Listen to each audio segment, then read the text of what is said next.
Guys, Brian with Cajun Cardboard coming at you from the great state of Louisiana with another mail day. It's episode number 85, and this is as fascinating and interesting a mail day as I'm going to have for you guys. An interesting mix, some high grade, some low grade, some ultra-modern prospects, some LeBron, an unopened wax pack, the first one I've ever put into my collection, graded by PSA, a baby PSA 8 Jordan, a gold Lillard Pop 1, none graded higher, although I think there is one graded higher. I think that's a mistake.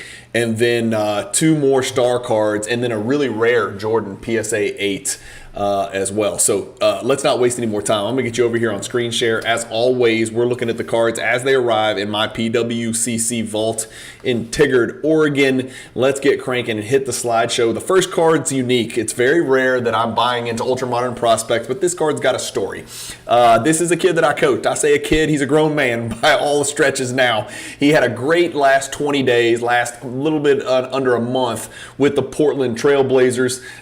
This is the Donruss Optic card of Skylar Mays. He's a nice combo guard. He can play the point. He's a true point guard, but he can also play off the ball at the 2. He's starting to shoot the ball a lot better. An unbelievable offensive feel for the game. I'm very high on him as a prospect, and his cards are relatively cheap, notwithstanding the one you're looking at. This is the third highest sale price ever for a Skylar Mays card in the history of the world, at least on a public platform in a public setting. This is his 2020 Donruss Optic Gold Vinyl 1 of 1, and it's a PSA 10. It's a monster. I love the card. It's a great looking card. It's really well centered on the front. It's the first gold vinyl card that I ever have put into my collection, and this is kind of the centerpiece of my what is a growing Skylar Mays collection. I think very highly of the kid. He came from Baton Rouge, Louisiana, played at University High School with a bunch of other great basketball players, including the late great Wade Sims at LSU. I got a chance to coach Skylar when he was playing with our Red Storm AAU basketball program here, which later became Nike Team Louisiana. We were an EYBL affiliate, one of the top 40 there's only 40 EYBL programs in the country, or at least there used to be that way.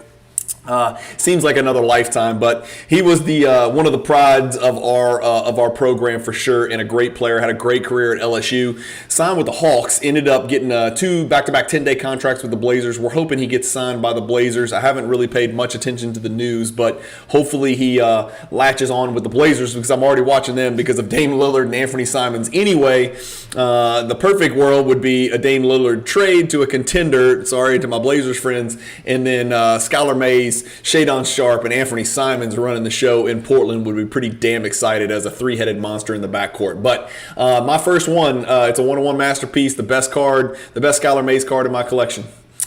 Next on the list, can I click the button? How old am I?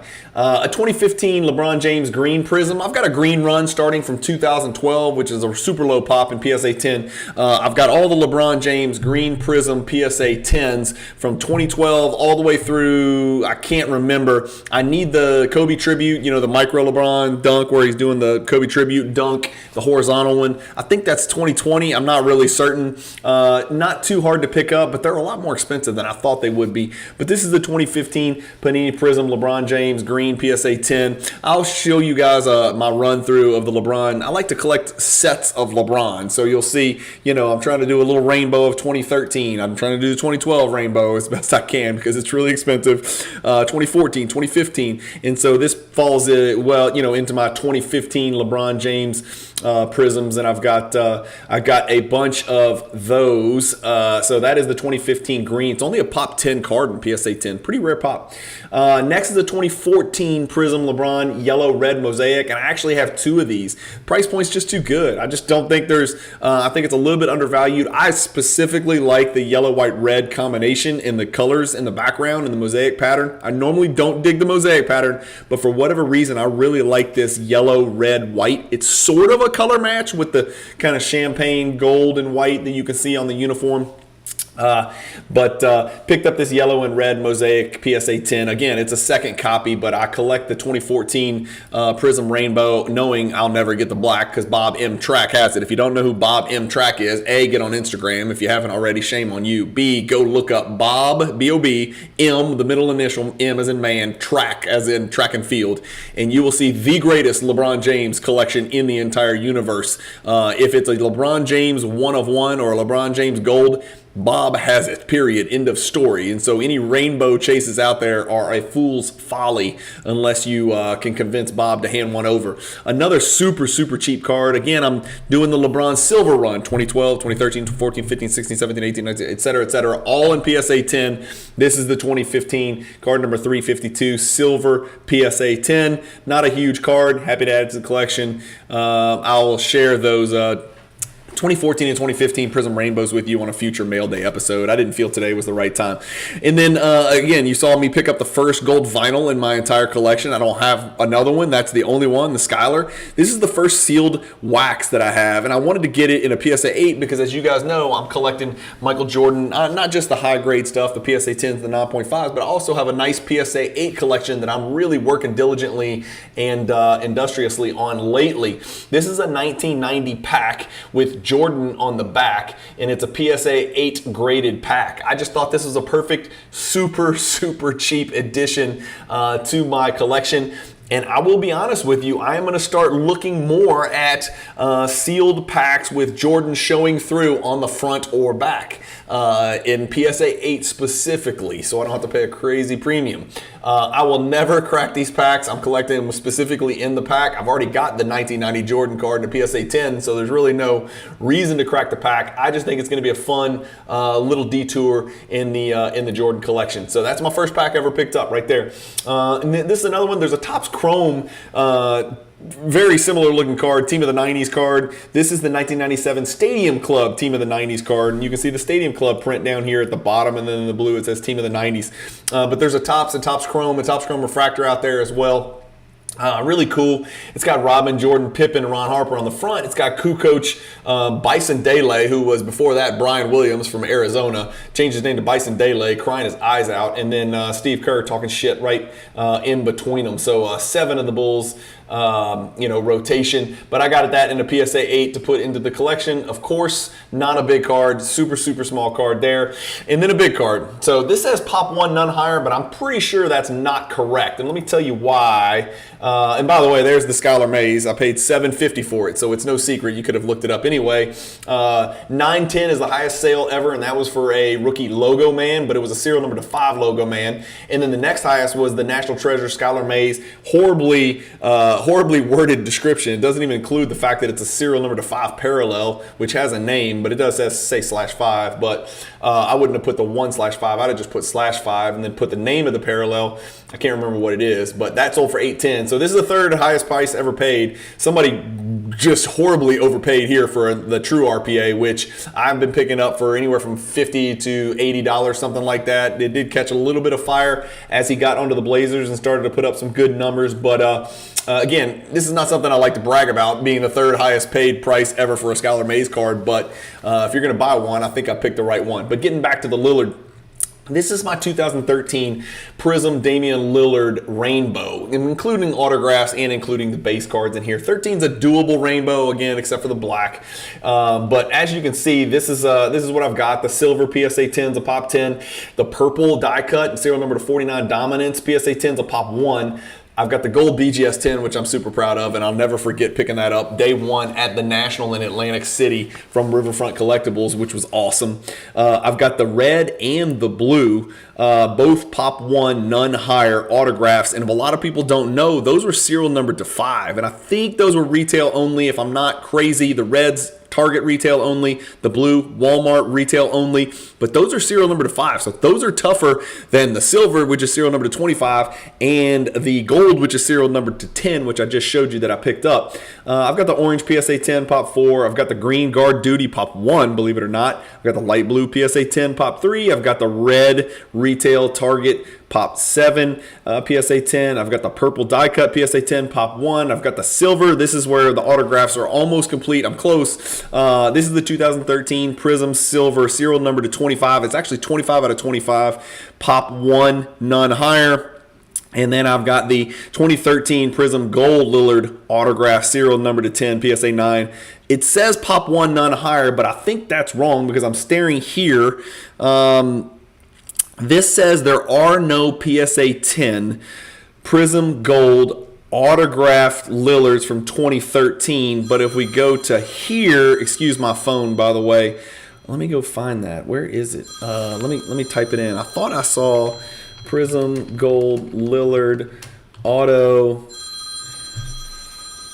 That to me looks like a 2013 10-10. So I don't know why that doesn't show up in the PSA pop report, but it doesn't. But it does exist. And so mine might be a pop 1, but it's not a pop 1 non-higher, even though that's what the PSA pop report says. So that's where they pulled that from. What's also interesting is that the silver Prism here says there's 4 PSA 10s, but 0 PSA 9s, and I just showed you that I have a silver PSA 9. So again, I'm confused. I don't understand it. I don't know what the deal is with that. But going to Trading Card Database, I just wanted to show you there's a base, there's a silver number to 25, there's a black 101, which they don't have a picture of. I don't think I'll ever find that. Then there's the blue, the gold, and the red. And so I need to go by the base. And then, of course, if anybody knows where the black is, I don't know what the price would be, but it's something that I would look at to complete the rainbow. Not an easy rainbow to complete. A 5, a 10, a 25, a not numbered, and a 1 of 1. That's a pretty nasty rainbow. But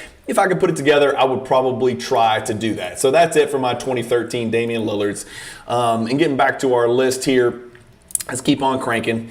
The next card on the list is a really cool Jordan. This is a PSA 8, but it's a big card. McDyess is trying to block his shot. You got John Williams in the background. And then 32, I think maybe Dan Marley. Does that sound right? I'm not sure. But Jordan here shooting a jump shot. Who's guarding him on the back? I got Grant Hill guarding him on the back. Okay, so a different game. So this game's against the Suns. This game's against the Pistons and a young Grant Hill with an awesome fade.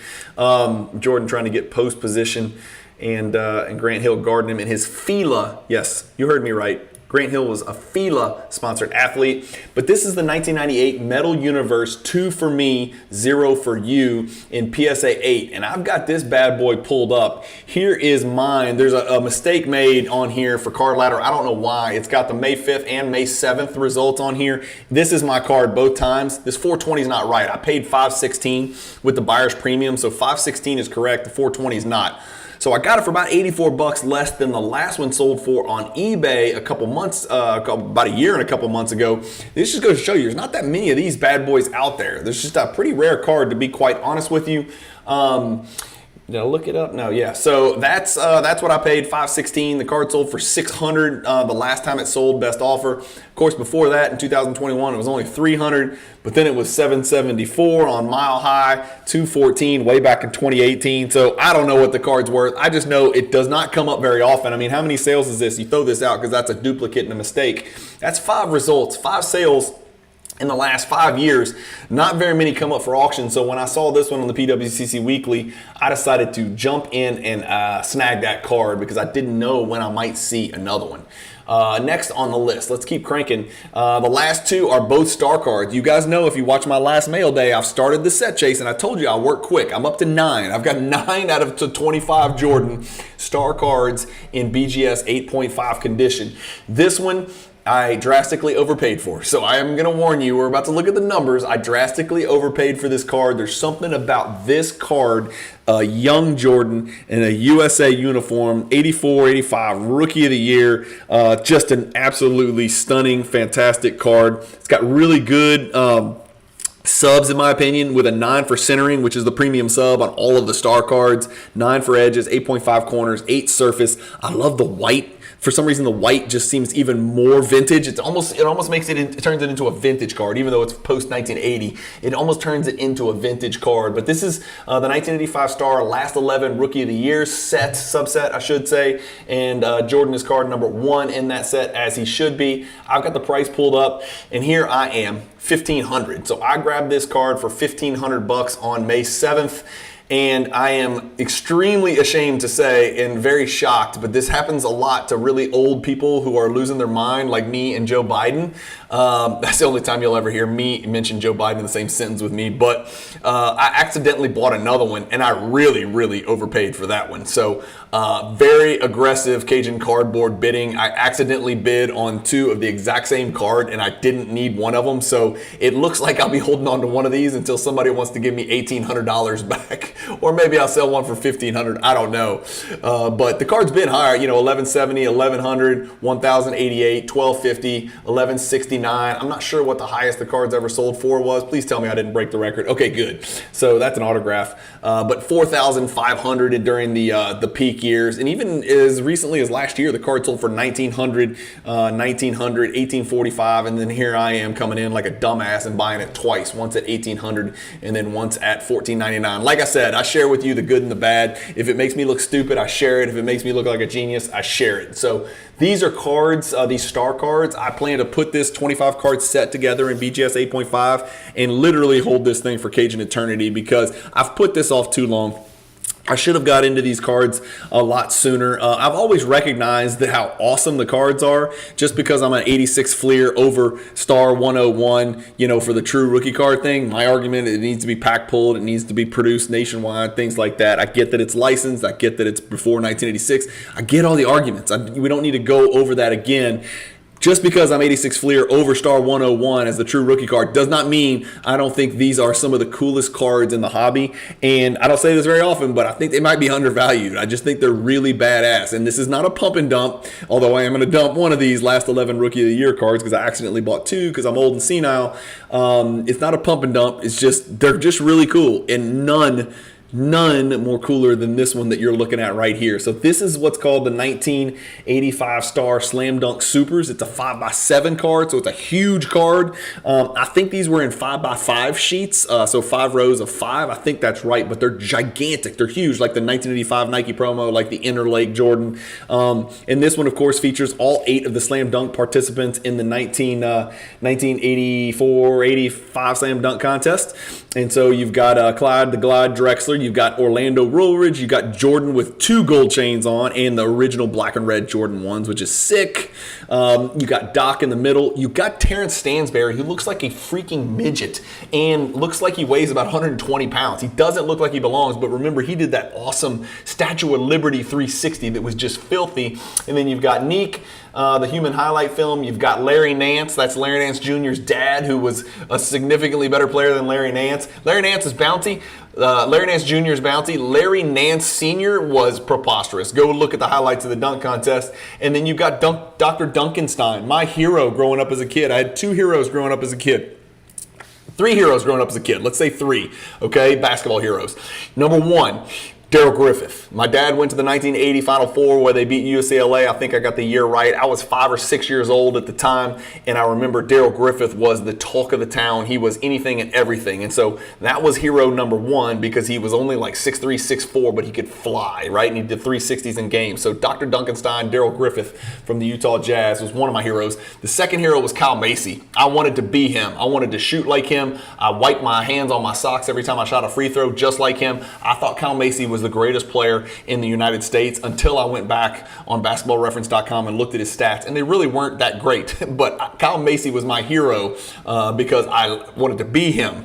And then as I got a little bit older in my teenage years, I realized that sometimes God reaches down and touches white kids and makes them jump out of the gym, and he did that to Rex Chapman. And so Rex Chapman was my 3rd growing up basketball hero, and you'll hear me talk about Rex on the show every now and then. And Rex had a very good NBA career, a not so ceremonious college career. He did put up some numbers, but Kentucky never won anything during his tenure there, and there was a bunch of cheating and scandals and crap like that, but didn't ever get a chance to surround him with great players. But he was from Owensboro, Kentucky, which was where my dad was from, and he's the first super crazy bouncy white guard that I can think of from the late 80s and early 90s. And so for that reason, I wanted to be like Rex. And so kids nowadays, when they go in the gym, they're shooting threes or whatever. Well, me and my buddies, we just wanted to dunk the hell out of the basketball. So we started dunking on 8.5-foot goals. Then we started dunking on 10-foot goals.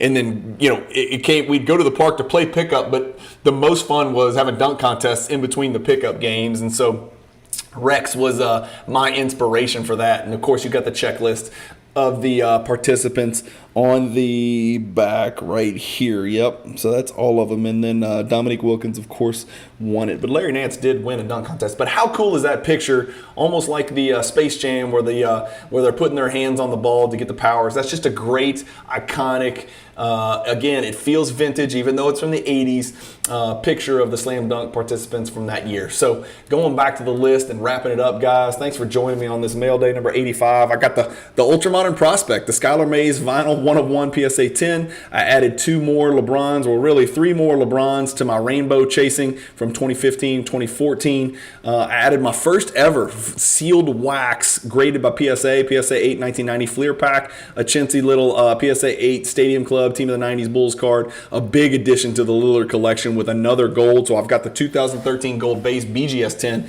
and the 2013 gold autographed PSA 9. The 2 for me, 0 for you. You just don't see it very often. I don't know a lot about this. I might do an Explore the Card episode on this card to learn a little bit more about it. I just know it doesn't come up very often, and I snatched it for about $516. And then 2 more additions to the Star BGS 8.5 set chase, giving me 9 out of 25. And yes, I am an idiot and have a duplicate of the 1985 Star Last 11. And yes, I've probably overpaid for both of them, but it is what it is. And that is the story of set collecting fever right there. You can't pay attention. You got too many irons in the fire and too much going on, and you accidentally buy the same card twice for too much both times. Anyway, as always, thank you guys for watching. I hope you're having a great weekend. You're always going to catch my mail days on either Saturday or Sunday, and sometimes Saturday and Sunday at 10:30 a.m. So make sure you hit the bell icon for notifications so you can start your Sunday mornings. That's 10:30 a.m. Central. Sunday mornings, drink some coffee, chill out, hang out with your wife, say your prayers in the morning, do your stretching if you're an old guy like me, and then sit down and watch some Cajun Cardboard mail day content. Thank you guys for coming along with me on my collecting journey. I mean, these videos are getting 500, 600, 700 views. And I don't think it's necessarily because any of the cards or anything special. I think a lot of people collect the way that I collect. There's a reason people are buying the cards they're buying. It used to just be buy it low, sell it high, and it was an investment. But really not one single card that you saw on this mail day has anything to do with investing, except maybe the Skylar. I mean, if Skylar blows up, there's a chance, sorry Skylar, I don't mean to disparage you, but there's a chance I may let that one go if I could triple my money. But, God willing, that means Skylar was very successful and made millions and millions. He's already made millions, but millions and millions more dollars and signed a long-term contract. But as always, thank you guys for watching. Let me know what you think about the cards in this video. Which one did you think was the most interesting? Which these cards do you have, or do you wish you had, or are you trying to get? And if you got the Black Lillard 1/1 autograph from 2013, please let me know. I'd love to pick it up. Just please tell me it's not like a 6-figure card or something like that, because I can't go there. Really, 5 figures would be a problem. I'm not going there for a Lillard card right now. Thank you for watching. Keep collecting. Stay positive in the hobby. And peace.